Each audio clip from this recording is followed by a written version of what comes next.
Komisi Pemberantasan Korupsi menahan mantan Menteri Agama Yakut Khalil Qumas dalam kasus dugaan korupsi kuota haji 2024.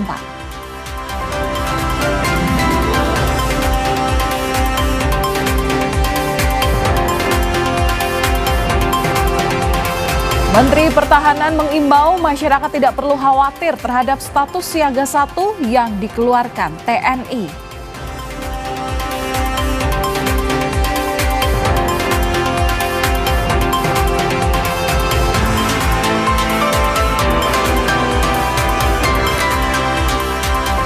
Iran ancam Amerika Serikat dan Israel serangan terhadap infrastruktur energinya akan memicu lonjakan harga minyak global melampaui $200 per barel.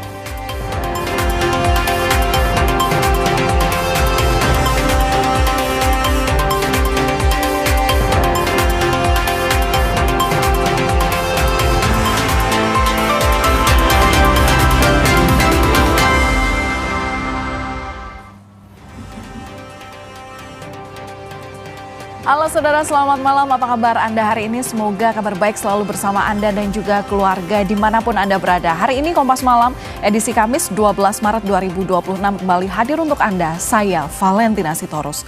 Kita ke informasi pertama, saudara. Iran kembali merilis rekaman peluncuran rudal dalam operasi serangan True Promise 4. Dalam peluncuran rudal gelombang ke-40 ini, Iran meluncurkan rudal balistik berat.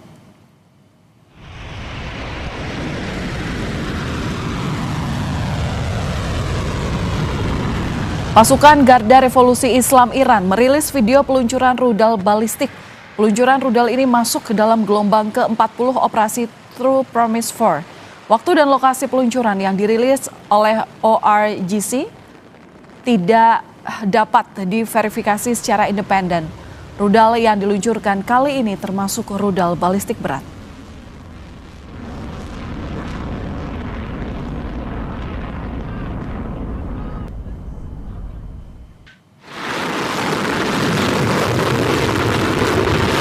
Sebelumnya, Korps Garda Revolusi Islam Iran (IRGC) merilis rekaman peluncuran serangan rudal gelombang ke-39 dan 40. Serangan dalam Operation True Promise 4 dilakukan siang dan malam. Media Iran mengutip IRGC bahwa operasi terbaru ini dilakukan untuk memperingati pejuang Iran, termasuk Kepala Staf Angkatan Bersenjata Iran.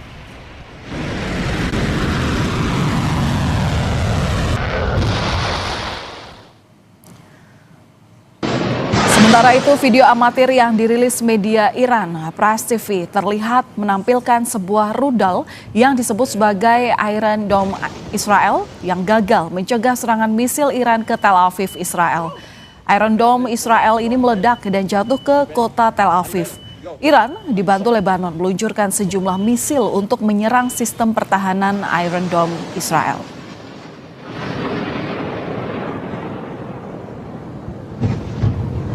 Okay.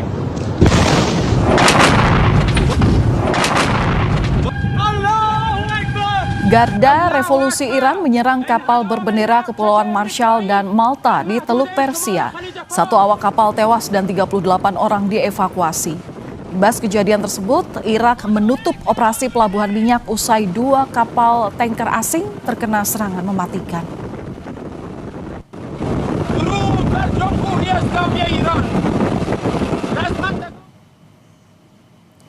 Di tengah perang melawan Amerika Serikat dan Israel, serangan drone Iran juga menyasar penyimpanan bahan bakar di sejumlah negara tetangganya, salah satu milik Oman. Akibat serangan itu, penyimpanan bahan bakar di pelabuhan Salalah, Oman terbakar hebat.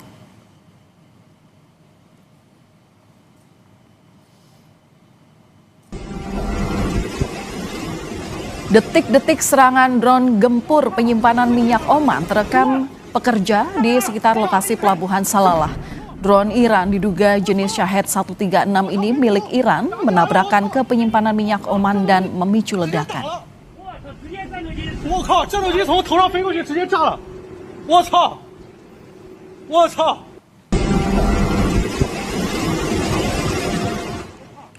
Sementara itu, Amerika Serikat mengklaim serangan yang berhasil menghancurkan pesawat Iran dalam rekaman video yang dirilis hari ini.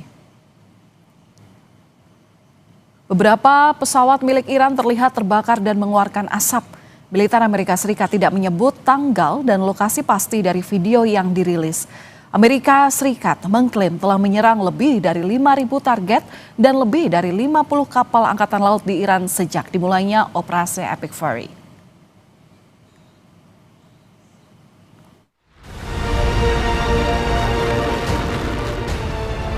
Hampir 2 pekan berlangsung, perang Iran melawan Amerika Serikat dan Israel. Tetapi belum ada tanda-tanda perang akan mereda. Saling balas serangan menyasar titik-titik strategis, berupaya menembus jantung pertahanan musuh. Saling serang meluas ke negara-negara di Teluk. Salah satunya serangan drone Iran yang menyasar penyimpanan bahan bakar, salah satunya milik Oman di pelabuhan Salalah. Meski telah digempur habis-habisan, Iran terus melancarkan serangan balasan hingga memblokade Selat Hormuz. Salah satunya kapal komersial berbendera Thailand yang dilumpuhkan Iran melewati Selat Hormuz. Militer Iran mengancam tidak mengizinkan kapal apapun yang membawa minyak melewati Selat Hormuz. مسلح جمهوری اسلامی ایران به دلیل در دست داشتن ابتکار در تنگه هرمز نیازی به بستن آن تنگه ندارند و بسته شدن تنگه هرمز به دلیل شرایطی است که آمریکا و صهیونیست‌ها بر کشورهای جهان تحمیل کردند و البته پرقدرت تکرار می‌کنیم هرگز اجازه نمی‌دهیم حتی 1 لیتر نفت به نفع آمریکا و صهیونیست‌ها و شرکای آنها از تنگه هرمز عبور کند و هر شناوری که شناور و یا محموله نفتی آن برای آمریکا و رژیم صهیونیستی و شرکای متخاصم آنها باشد هدف مشروع ما خواهد بود. Presiden Iran, Masoud Pezeshkian, mengungkap satu-satunya cara mengakhiri konflik di Timur Tengah setelah dikontak pihak Rusia dan Pakistan. Dalam akun media sosial X-nya, Presiden Masoud Pezeshkian membeberkan syarat-syarat yang harus dipenuhi untuk mengakhiri perang dengan Iran. Ia meminta Amerika Serikat memenuhi hak-hak Teheran. Iran juga menghendaki Amerika Serikat membayar ganti rugi dan memberikan jaminan internasional bahwa agresi tidak akan terulang. Sementara itu, Presiden Donald Trump mengklaim perang Amerika Serikat Israel melawan Iran hampir selesai dan berjalan lebih cepat dari rencana. Trump pun menyebut banyak negara mendukung serangannya terhadap Iran. The war itself is being prosecuted as well as anybody has ever seen, and this is other countries telling me too. Big countries, powerful countries, they said they've never seen anything like it. And they also agree with what I'm doing. They say it's an evil country, and it's been for 47 years that way. Perang Iran melawan Amerika Serikat Israel berdampak ke banyak negara di dunia. Salah satunya terhadap pasokan bahan bakar minyak. Lantaran terganggunya keamanan di Selat Hormuz yang merupakan jalur utama perdagangan minyak dunia.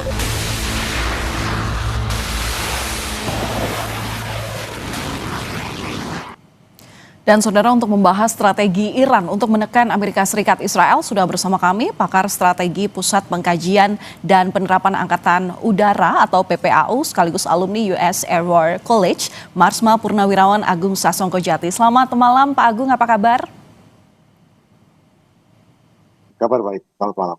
Ya, selamat malam. Pak Agung, menurut Anda, apa kartu as yang dimiliki Iran untuk menekan Amerika Serikat Israel dalam perang yang hampir 2 pekan ini terjadi? Kartu as Iran adalah kekuatan rudal dan kekuatan drone-nya yang sampai sekarang masih relatif utuh. Tidak semua dihancurkan, masih cukup banyak yang bisa diluncurkan setiap hari berupa paket serangan, dan sekarang sudah ke-40 ya. Jadi dalam 2 minggu kira-kira setiap hari ada 2, 3, sampai 4 serangan yang dilaksanakan. Paket serangan maksudnya begini, mereka menyerang tidak hanya 1 rudal balistik, tapi mungkin 1, 2 rudal balistik, ada model lama, ada model baru, dan ditambah juga dengan meluncurkan drone yang digunakan untuk saturasi. Saturasi itu membuat langit di skop radar pertahanan udaranya Israel ataupun negara tetangga yang diserang cukup banyak, sehingga mereka kesulitan ataupun terlalu banyak harus dihandle sehingga akhirnya bisa diterobos oleh rudal pamungkasnya yang menghantam sasaran yang dituju. Dan juga mereka beberapa sasaran tidak dilindungi dengan baik seperti dilihat tadi, menggunakan drone cukup untuk menghancurkan atau menyerang tangki-tangki minyak atau kilang-kilang minyak yang terdapat di negara Teluk. Kenapa mereka menyerang? Karena kemarin terakhir Amerika itu hanya mengizinkan Israel untuk menyerang 3 titik di Teheran, tapi Israel tetap menyerang 30 titik minyak, maksudnya tangki minyak, sehingga akhirnya Teheran kekurangan minyak dan mengakibatkan kemarahan besar di rakyat kepada Amerika Serikat. Dan ini yang membuat seperti ada berita bahwa Amerika Serikat sangat tidak berkenan dengan tindakan Israel karena memang terlarang untuk merusak instalasi untuk publik seperti minyak, listrik dan lain sebagainya, atau untuk plan untuk desalinasi untuk membuat air laut menjadi air tawar itu tidak bisa. Nah, karena itu Iran sudah mengatakan bahwa dia akan membalas, dan membalasnya tidak saja ke Israel tapi membalasnya ke negara-negara Teluk sampai yang menerima pasukan ataupun pesawat atau kapal Amerika. Ya, Pak Agung, ini kan serangan dilakukan dari jalur darat, kemudian juga menyasar kapal-kapal yang ada di kelautan gitu kan, melalui udara. Nah, tapi ini kan Amerika Serikat akan invasi darat begitu. Nah, kalau ini terjadi, apa ini akan jadi pukulan telak bagi Iran? Invasi darat sampai sekarang belum ada informasi besar, itu hanya wacana. Karena invasi darat itu memerlukan waktu lama, minimal 9 bulan untuk mengumpulkan pasukan yang cukup untuk mengalahkan Iran. Dan itu pun juga mengumpulkannya di mana?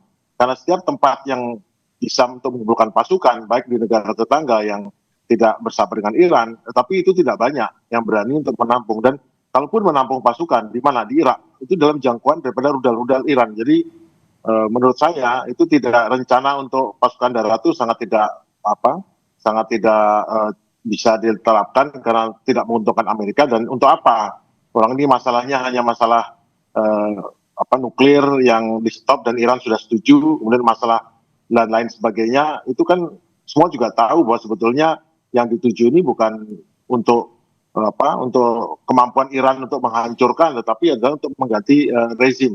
Dan karena sudah gagal untuk mengganti rezim setelah sekian 2 minggu serangan dan rezim tidak berganti dan akan tidak berganti terus kelihatannya, dan serangan balik dari Iran terus merusak, kan sudah berhasil. Serangan balik Iran sudah menghabisi semua pangkalan Amerika darat, laut, udara di negara Teluk, dan juga Israel sudah menerima pembalasan, yaitu sudah sekarang lebih mudah bagi rudal Iran masuk ke Israel karena praktis penangkis udaranya sudah terbatas, hanya tempat-tempat strategis. Banyak tempat yang tidak terlalu terlindungi dan kelihatan bisa kita lihat di televisi betapa sudah banyak saksi mata dan sudah tidak bisa lagi media ditutup. Dan sekarang media sudah menceritakan betapa banyak kehancuran yang terjadi di daerah-daerah atau di sasaran-sasaran di Israel. Dan ini sekarang pilihannya berhenti. Kalau tidak berhenti, berarti ikut agenda Israel yang ingin perang berkepanjangan. Tapi untungnya apa untuk Amerika? Amerika tidak untung sama sekali. Amerika itu negara yang Iya, tapi dengan Selat Hormuz saat ini ada juga ranjau yang dipasang oleh Iran, kemudian juga upaya-upaya untuk membekukan distribusi untuk minyak dunia melalui Selat Hormuz ini. Sebenarnya Amerika Serikat ini tahu nggak sih strategi untuk membuka Selat Hormuz tersebut, Pak Agung?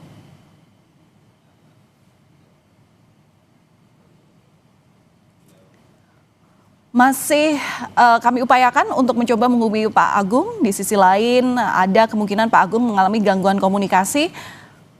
Sayang sekali tidak dapat melanjutkan dengan obrolan ini. Terima kasih sebelumnya. Memang untuk saat ini peperangan memang masih belum tahu kapan akan berakhirnya dan siapa kira-kira yang akan memenangkan pertempuran ini, tapi yang jelas dinamikanya terjadi dan nanti kami akan coba kembali menghubungi Pak Agung. Terima kasih Pak Agung. Saudara, sebelumnya kami akan kembali usai jeda, tapi ini ada informasi untuk Anda mengenai Menteri Pertahanan Syafri Samsudin yang mengimbau masyarakat tidak perlu khawatir terhadap status siaga 1 yang dikeluarkan oleh TNI. Menurut Menteri Pertahanan, status siaga 1 merupakan bentuk upaya TNI dalam menjaga keamanan masyarakat. Menteri Pertahanan bilang siaga 1 ini merupakan bentuk kesiapan TNI. Menhan bilang keputusan penetapan siaga 1 berdasarkan pertimbangan geostrategis tidak ada pengaruhnya secara geopolitik maupun geoekonomi. Siaga 1 itu bahasa prajurit, ya. Tapi orang bisa mengartikan dalam bahasa politik. Jadi siaga 1 itu dia harus selalu mengikuti perkembangan, baik itu yang ada di global, regional, maupun di nasional. Jadi kesiapan yang dilakukan dari kita itu tidak ada pengaruhnya secara geopolitik. Tidak ada pengaruhnya terhadap geoekonomi. Tetapi kesiagaan yang kita lakukan ini adalah bagian dari geostrategi. Jadi masyarakat tidak perlu khawatir. Justru sebetulnya yang dibutuhkan masyarakat itu adalah aman dan nyaman. Kita kembali ke konflik Iran, saudara. Sementara itu Amerika Serikat mengklaim serangan yang berhasil menghancurkan pesawat Iran. Dalam rekaman video yang dirilis hari ini, beberapa pesawat milik Iran terlihat terbakar dan mengeluarkan asap. Militer Amerika Serikat tidak menyebut tanggal dan lokasi pasti dari video yang dirilis. Amerika Serikat mengklaim telah menyerang lebih dari 5.000 target dan lebih dari 50 kapal angkatan laut di Iran sejak dimulainya operasi Epic Fury. Kami masih kembali terhubung dengan pakar strategi Pusat Pengkajian dan Penerapan Angkatan Udara atau PPAU, Marsma Purnawirawan Agung Sasongkojati. Pak Agung, sudah bisa mendengar suara saya? Iya Pak Agung, ini kan dalam perang ini, terutama dalam tertutupnya Selat Hormuz, pasti ada hal-hal yang yang istilahnya ini menjadikan Iran sebagai ancaman untuk seluruh negara. Nah, sebenarnya dengan penutupan dari Selat Hormuz ini, termasuk juga pemasangan ranjau di Selat Hormuz ini, apakah sebenarnya Amerika Serikat Israel ini tahu strategi dalam membuka Selat Hormuz itu sendiri? Jadi begini, memang Amerika dan Israel, khususnya Amerika lah ya, itu memang selama ini menekan Iran di segala bidang, di bidang diplomasi, bidang informasional, media, di bidang militer dan ekonomi ditekan. Dan Iran membalasnya dengan cara asimetris. Jadi dia membalasnya dengan cara yang tidak lazim. Yaitu pertama dia menerima dihajar gini, dia tahu bahwa kekuatannya tidak seimbang untuk pertahanan udaranya. Namun di sisi lain dia juga tahu bahwa kekuatan penyerangnya berupa rudal dan drone itu juga sangat ampuh. Dan untuk itu Amerika sangat tidak siap untuk bahwa pangkalannya diserbu, kemudian ikut menyerang negara teluk, menerima bebannya, menerima akibat daripada serangan ini, kemudian penghancuran serangan langsung ke Israel itu tidak siap, karena siapnya adalah begitu dibunuh pimpinannya Ayatollah Ali Khamenei, maka sesuai dengan kerencanaannya Israel, maka akan takluk tunduk dan akan mau menerima negosiasi.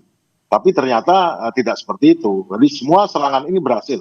Saya akui bahwa Amerika dan Israel menyerang itu 100% berhasil lah. Sukses lah, mungkin ada kurang-kurangnya, ada salahnya. Tetapi ternyata terbukti bahwa serangan yang berhasil ketika tactical operational ini tidak berdampak untuk tingkat strategis, karena tujuan strategisnya itu mengganti rezim, kemudian menghentikan serangan rudal, kemudian pengayaan aluminium, uranium, dan kemudian juga pemerintahnya terhenti, serta proksinya terhenti dan rakyatnya berontak. Itu tidak terjadi. Perlu kita ketahui bahwa sebetulnya bukan hanya Iran saja, Houthi juga menyandera kapal-kapal di Laut Merah, sehingga kapal Laut Merah juga tidak berani lewat. Itu yang terjadi juga saat ini. Ya, Pak Agung, menurut Anda seperti apa akhir dari perang ini? Akan seperti apa akhir dari perang ini? Ini adalah sebetulnya akhir yang tidak dikehendaki sama semua pihak. Kenapa?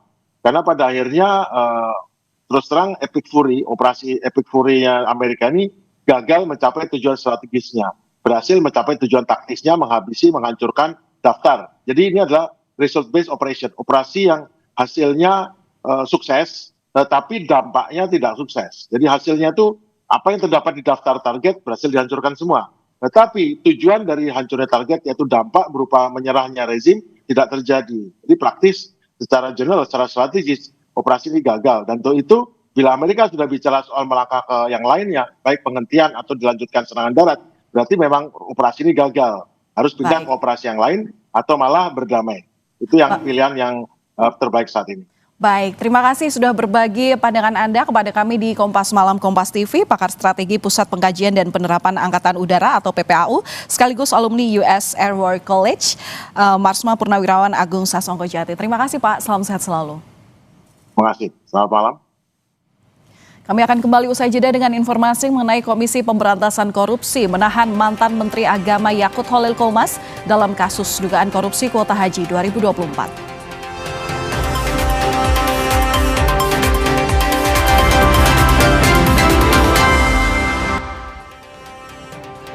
Saudara, Komisi Pemberantasan Korupsi menahan mantan Menteri Agama Yakut Holil Qomas dalam kasus dugaan korupsi kuota haji 2023-2024. Usai diperiksa sebagai tersangka sejak Kamis siang, mantan Menteri Agama Yakut Holil Qomas ditahan KPK. Yakut langsung dibawa tim KPK menuju rutan KPK. Yakut ditetapkan sebagai tersangka dalam kasus dugaan korupsi kuota haji pada tahun 2023-2024. KPK menyampaikan di kasus korupsi kuota haji 8.000 lebih jemaah gagal berangkat karena ada perubahan porsi kuota yang dilakukan ex-Menteri Agama Yakut. Pada rapat bersama DPR, Kemenak setuju porsi kuota tambahan untuk jemaah reguler 92%, sedangkan saat pelaksanaan kuota tambahan untuk reguler jadi 50%. Pembagian kuota tambahan pada akhirnya menjadi 50% hingga penyelenggaraan kuota haji tambahan sebanyak 8.400 yang seharusnya sesuai undang-undang itu haji reguler itu berubah menjadi haji khusus. Ya, jadi ada kerugian secara bagi para jemaah haji khususnya jemaah haji yang reguler, seharusnya kalau dibagi sesuai dengan undang-undang ada 8.400 orang jamaah haji reguler tahun 2024 yang seharusnya berangkat pada tahun itu menjadi tidak berangkat. Nah, intinya. Informasi lebih lengkap soal penahanan ex-Menak Yakut di kasus korupsi kuota haji kita akan sapa jurnalis Kompas TV Esra Ambarita dan Jenivan Prapta di Gedung Merah Putih KPK. Esra, seperti apa indikasi penyimpangan kasus kuota haji yang membuat ex-Menak jadi tahanan KPK? Ya, berdasarkan pernyataan yang disampaikan oleh pihak KPK bahwa dari ex-Mendak KPK yakni ini telah melakukan penyortiran untuk kuota haji di tahun 2023 hingga 2024. Di mana tadi disampaikan bahwa di tahun 2023 seharusnya kuota haji yang 8.000 sepenuhnya ini milik dari kuota haji reguler. Namun terjadi pemufakatan dari ex-Mendak Yakut Holil menjadi 50% untuk reguler dan juga kuota haji khusus. Nah, kemudian ini juga dilakukan di tahun 2024 di mana dari pemerintah Arab Saudi memberikan kuota haji tambahan 221.000, namun dalam implementasinya ini juga dibuat 50%. Padahal kalau berdasarkan dari rapat dengan Komisi 8 DPR, ini siogianya harusnya persentasenya 92% dan juga 8% untuk kuota haji khusus dan 92% untuk reguler. Atas dasar tersebutlah dari pihak KPK kemudian menetapkan dari ex-Medak Yakut Holil sebagai tersangka dalam kasus kuota haji 2023-2024. Nah, selain itu juga ada satu tersangka lagi yakni Gus Alex, ini juga yang merupakan staf khusus dari Yakut Holil, namun disampaikan bahwa belum dilakukan penahanan seperti Yakut Holil selama 20 hari ke depan dikarenakan masih dilakukan pemeriksaan lebih lanjut. Kemudian tadi disampaikan mengapa prosesnya terbilang lama, karena hendak dikumpulkan juga dokumen dan bukti-bukti perkara sehingga bisa melakukan proses hukum lebih lanjut untuk tersangka lainnya. Valen. Melaporkan langsung dari Gedung Merah Putih KPK Jakarta, Esra Ambarita. Terima kasih atas laporan Anda. Informasi lain, Saudara, Iran ancam Amerika Serikat dan Israel bahwa serangan terhadap infrastruktur energinya akan memicu lonjakan harga minyak melampaui $200 per barel. Hal ini disampaikan oleh juru bicara Markas Besar Hatam Al-Anbiya Iran, Ibrahim Zolfagari, menanggapi serangan yang menargetkan infrastruktur Iran. Iran menyatakan kelanjutan perang akan mendorong harga minyak melebihi $200 Amerika Serikat per barel. دولت‌های کشورهای اسلامی انتظار می‌رود هرچه سریعتر آمریکای جنایتکار و رژیم وحشی صهیونیستی را از چنین اقدامات بزدلانه ضد بشری برحذر دارند تا شعله‌های آتش و جنگ بیش از این گسترش نیابد. در غیر این صورت اقدامات مشابهی در منطقه صورت خواهد گرفت و اگر تحمل نفت بیش از بشکه‌ای $200 را دارید این بازی را ادامه دهید. Konflik Timur Tengah memicu gangguan pada suplai dan kenaikan harga minyak dunia. Sejumlah negara mulai ancang-ancang dengan langkah penghematan energi di wilayahnya. Di Filipina, pemerintah Filipina memberlakukan sistem kerja 4 hari dalam seminggu di sejumlah kantor cabang eksekutif mulai 9 Maret 2026. Kebijakan ini bagian dari upaya untuk menghemat energi dan mengurangi konsumsi BBM. Pemerintah Filipina juga membatasi perjalanan dinas pejabat, pengurangan konsumsi listrik dan bahan bakar hingga 20% bagi lembaga pemerintah. Thailand juga menerapkan kebijakan hemat energi dampak perang dari Timur Tengah. Pemerintah Thailand mewajibkan aparatur sipil bekerja dari rumah atau work from home hingga aturan hemat energi. Pemerintah Thailand juga meminta para pejabat untuk menghindari perjalanan dinas ke luar negeri.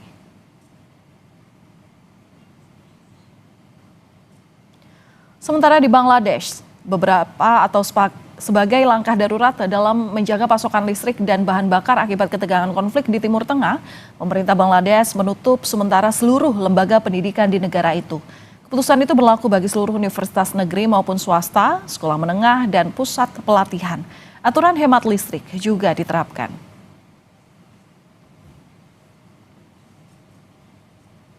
Timur Tengah pemanas, Iran dipastikan tidak akan berpartisipasi dalam Piala Dunia 2026.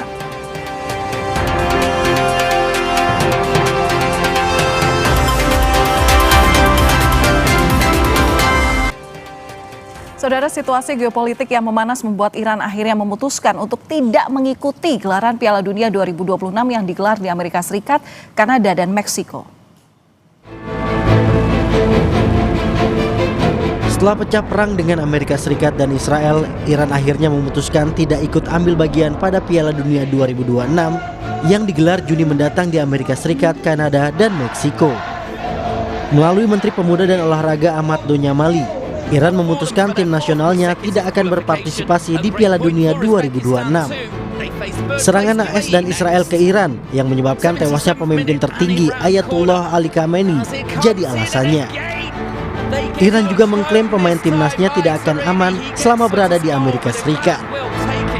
حکومت در واقع فاسد اومده رهبر ما رو ترور کرده ما بر صورت شرایط حضورم برای جام جهانی نداریم. بچه‌ها ما اصلا امنیت ندارن و ضمن اینکه این شرایط اصلا وجود نداره با توجه به اعمال خبیثانه‌ای که در مورد ایران کردن ظرف 8-9 ماه 2 تا جنگ رو ما تحمیل دادن. چند هزار از مردم ما رو کشتن اینا، بنابراین به شهادت رسوندن. بنابراین قطعا ما امکان همچین حضوری رو به اصطلاح نداریم. Sebelumnya, Presiden FIFA Gianni Infantino memberi garansi keamanan untuk timnas Iran. Melalui akun Instagram pribadinya, Infantino mengaku sudah berbicara dengan Presiden Amerika Serikat Donald Trump. Selama diskusi tersebut, Presiden Trump menegaskan kembali bahwa timnas Iran disambut baik untuk berkompetisi dalam turnamen di Amerika Serikat tersebut, ujar Infantino dalam unggahan di Instagram pribadinya. Iran yang sudah dipastikan lolos ke Piala Dunia tergabung di grup G bersama Belgia, Mesir, dan Selandia Baru. Semua laga Iran dimainkan di Amerika Serikat, yakni di Los Angeles dan Seattle. Iran lolos setelah melewati serangkaian babak kualifikasi dari putaran 2 hingga akhirnya berhasil memastikan lolos usai menjuarai grup A di putaran ketiga kualifikasi zona Asia. Untuk membahas lebih dalam terkait mundurnya Iran dari Piala Dunia, kita akan bahas bersama analis sepak bola, ada Ihsan Mahar. Bung Ihsan, selamat malam. Selamat malam. Selamat datang di studio Kompas TV. Bung Ihsan, jadi ini kan Iran mundur dari Piala Dunia. Pernahkah kasus ini terjadi sebelumnya? Ya, kalau presiden seperti yang dilakukan Iran, apalagi ini kan dia sudah jauh, sudah lolos dan juga sudah drawing kemarin, jadi sudah ada penetapan grup. Belum pernah terjadi kejadian seperti ini. Dulu pernah mungkin Austria tahun 50-an, saat itu ada permasalahan, tapi saat itu belum ada undian grup dan juga belum sekompleks sekarang situasinya, maksudnya dalam artian Piala Dunianya, turnamennya. Jadi memang kondisi sekarang Iran, apalagi mereka sudah ini tidak hanya Iran tuh tidak hanya sudah masuk grup, udah ada grupnya, tapi FIFA sudah menggelontorkan dana subsidi sebagai peserta yang memang itu awal dikasih sebesar 1,5 juta US dollar atau sekitar 20 miliar rupiah, dan itu memang sudah digunakan tim untuk membooking training camp. Dan Iran kemarin sudah saya dapatkan informasinya bahwa mereka sudah ngebooking Kino Sport Complex di Tucson, Arizona. Jadi memang mereka sebenarnya sudah siap untuk bertarung di Piala Dunia dan semua segala persiapan sudah disiapkan. Tapi masalah ini, dan kemarin juga Ahmad Dunyameli, Menporanya mereka menyatakan bahwa mereka mundur, yaitu mereka sudah menghitung, ada hitung-hitungannya mereka, karena sebenarnya dari Federasi Sepak Bola Iran tuh mereka sudah siap dan uang itu sudah mereka alokasikan, termasuk mereka sudah berencana untuk melakukan training camp pada akhir bulan Mei nanti. Berarti kalau sudah sejauh ini, sanksinya gimana dong untuk Iran? Jelas ini sulit. Kalau bisa dikatakan mundur atau tidak Iran, semuanya akan kita menunggu dari keputusan FIFA. Presiden Gianni Infantino nanti kemungkinan dalam 1 atau 2 pekan mendatang akan memberikan keputusan. Karena kemarin sebenarnya di awal Maret ini sudah ada pra-meeting untuk Piala Dunia yang diikuti oleh 42 peserta yang sudah lolos. Hanya saja Iran tidak diajak. Jadi Iran tidak ikut dalam pertemuan yang berlangsung sekitar 3 hari di Atlanta, Amerika saat itu. Saat itu semua membahas tuh bagaimana soal turnamennya, bagaimana soal medical, bagaimana nanti soal persiapan pemain. Dan Iran tidak ada di situ, delegasi Iran. Jadi memang ini ada situasi yang memang dikatakan Iran sudah tanda kutip mulai dikucilkan nih. Sanksinya apa? Gambarannya apa? Tidak boleh ikut Piala Dunia. Nah itu uang gimana? Nah itu untuk tidak ikut Piala Dunia ataupun dikucilkan dari turnamen internasional itu akan jadi efek lanjutannya. Tapi nggak cuma Piala Dunia aja. Betul sekali. Dan yang pastinya nantinya akan itu juga akan mengaruh ke banyak, misalkan ke futsal. Futsal Asia, Iran kita tahu tim terbaik Asia futsal. Timnas putrinya juga kena, bahkan klub-klub Iran yang bisa dikatakan salah satu raksasa di Asia juga tidak bisa ikut minimal di Liga Champions Elite misalnya seperti itu. Dan kalau soal dendanya sangat besar, bahkan Iran itu sesuai dengan regulasi Piala Dunia 2026 di pasal ke-6 itu memang ada aturan bagaimana ada situasi kahar atau force major untuk tidak ikut gitu kan, dan di 6 ayat 2 itu ada cost klasifikasinya, dan di situ ada denda minimal 300.000 US dollar seandainya Iran mundur sekarang atau sebelum 30 hari dari kick off atau laga pembuka. Jadi setelah itu akan kena denda 600.000 atau hampir 10 miliar. Jadi memang denda itu sangat besar sekali. Itu belum dihitung tadi ada 1,5 juta US dollar plus juga ada dana partisipasi yang jumlahnya itu sekitar 9 juta US dollar bagi tim yang setidaknya lolos dan bermain di fase grup. Tapi ini memang bukan force majeure ya, sekali lagi ya, dengan kondisi yang seperti ini. Kalau melihat dari statement Gianni Infantino kemarin setelah bertemu Presiden Trump, jelas ini bukan force majeure. Bagi FIFA, Iran masih diperbolehkan main, bahkan kemarin pertemuan itu memang khusus membahas soal Iran, dan saya baca beberapa kali dan juga saya dengar itu ada pertemuan sekitar 1,5 jam pertemuan itu dan khusus membahas Iran. Dan dalam pertemuan itu ya meski sebelumnya minggu lalu Presiden Trump menyebut bahwa dia tidak peduli ada Iran, tapi kemarin dia memberikan kejaminan bahwa Iran ikut. Tapi harus dipastikan Valen bahwa bermain 2 kali di Los Angeles, dan kita tahu Los Angeles itu adalah tanda kutip jadi lokasi yang anti dengan Trump, dan itu membuat dalam beberapa tahun terakhir ini aparat ICE yang kita tahu jadi kontroversi di Amerika itu paling banyak ada di negara bagian Los Angeles, dan Iran akan bermain di situ. Jadi akan kelihatan berbagai macam ancaman yang bisa dirasakan oleh skuad Iran nantinya seandainya mereka ngotot dan tetap main di Piala Dunia. Oke, adanya kasus ini mundurnya Iran bakal mengurangi atmosfer Piala Dunia nggak? Kalau kita bicara Iran luar biasa, negara yang kaya sepak bola. Bahkan kalau bisa kita lihat, Iran itu sebenarnya adalah negara yang bisa dikatakan di Asia tuh hanya kalah dari Indonesia dan Jepang mungkin kalau soal fanatismenya. Bahkan Iran, kalau kita membahas soal Liga Iran itu salah satu bisa dikatakan liga termahal dalam arti untuk animo masyarakat. Karena laga misalkan Persepolis melawan Sepahan, Derby Teheran itu harga tiket paling murah itu sekitar Rp500.000. Untuk negara yang hanya harga bensin 500 perak per liter, tentu itu sangat tinggi sekali. Tapi buat mereka sepak bola itu memang hiburan yang luar biasa buat mereka. Jadi memang antusiasme akan besar, apalagi kalau bicara kemarin pengalaman saya di Piala Dunia 2022, laga-laga Iran itu disaksikan oleh pendukung mereka sendiri itu rata-rata sekitar 80-85% okupansi stadion dengan pendukung Iran sendiri. Jadi memang ini tentu akan jadi kekurangan yang sangat besar bagi timnas Iran dan juga bagi FIFA nantinya di Piala Dunia nanti. Pengganti Iran kalau akhirnya dipastikan mundur, gimana? Siapa yang akan mengisi? Mungkinkah Indonesia jadi tim baru? Hak prerogatif sebenarnya ada di FIFA. Kalau kita bicara dengan regulasi, tentu Irak seandainya itu paling dekat karena Irak lolos ke playoff Dan di bawahnya Irak ada Uni Emirat Arab dan ada Oman yang dari kualifikasi putaran kelima kemarin lebih baik dari kita.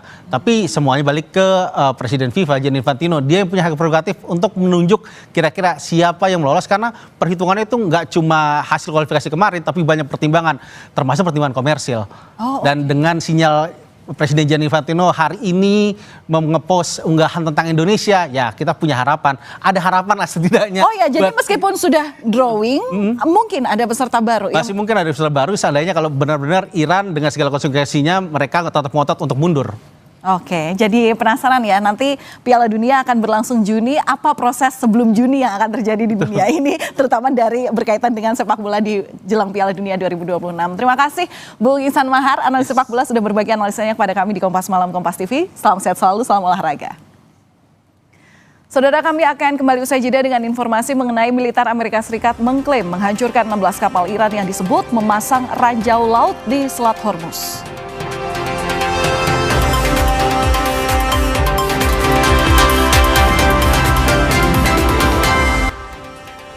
Militer Amerika Serikat mengklaim menghancurkan 16 kapal Iran yang disebut memasang ranjau laut di Selat Hormuz. Sebelumnya, Teheran menyebut akan memblokir minyak di kawasan tersebut dan tidak akan mengizinkan 1 liter minyak pun dikirimkan untuk musuh.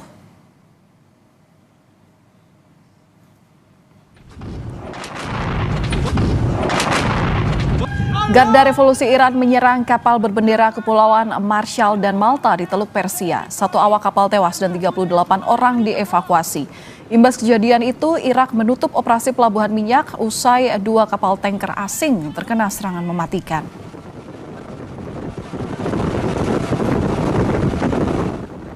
Sementara itu, video amatir yang dirilis media Iran Press TV terlihat menampilkan sebuah rudal yang disebut sebagai Iron Dome Israel yang gagal mencegah serangan misil Iran ke Tel Aviv, Israel.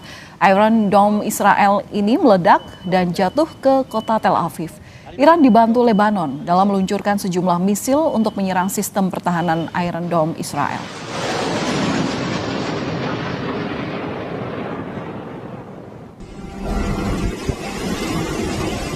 Ini adalah detik-detik serangan drone gempur penyimpanan minyak Oman yang terekam pekerja di sekitar lokasi pelabuhan Salalah. Drone Iran diduga merupakan jenis Shahid 136 milik Iran menabrakkan ke penyimpanan minyak Oman dan memicu ledakan.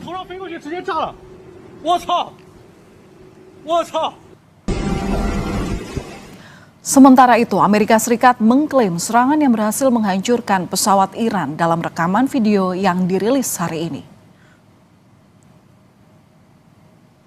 Beberapa pesawat milik Iran terlihat terbakar dan mengeluarkan asap. Militer Amerika Serikat tidak menyebut tanggal dan lokasi pasti dari video yang dirilis.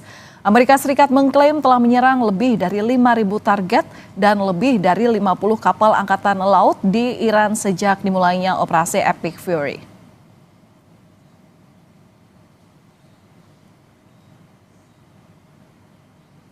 Wakil Presiden Gibran Rakabuming Raka merespons pertemuan Rismon dengan Presiden ke-7 Republik Indonesia Joko Widodo di Solo.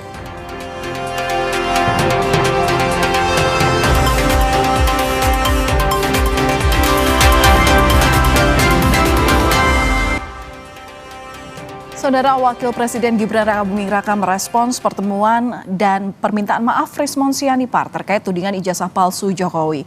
Gibran menyebut langkah tersebut menunjukkan kedewasaan dalam berdemokrasi. Rismon Sianipar, tersangka dugaan fitnah ijazah Jokowi, menemui Presiden ke-7 Republik Indonesia di kediamannya yang ada di Solo pada Kamis sore. Rismon mengaku penelitiannya dalam Jokowi's White Paper ada kekeliruan. Sebelum berkunjung ke rumah Jokowi, Rismon sempat mengajukan permohonan restoratif justice kepada penyidik Polda Metro Jaya. Ia pun memastikan tudingan soal ketidakaslian ijazah Jokowi tidak terbukti.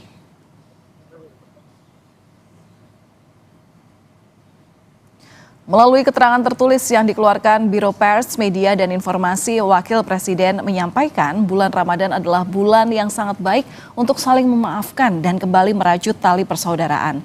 Wapres Republik Indonesia juga menghargai pernyataan dan sikap Saudara Rismon yang telah menyampaikan klarifikasi serta kesediaannya untuk meninjau kembali pernyataan yang sebelumnya disampaikan kepada publik.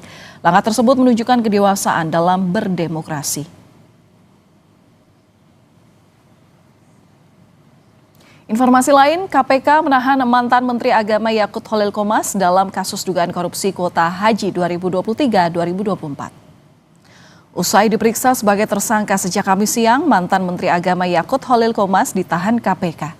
Yakut langsung dibawa tim KPK menuju rutan KPK. Yakut ditetapkan sebagai tersangka dalam kasus dugaan korupsi kuota haji pada tahun 2023-2024.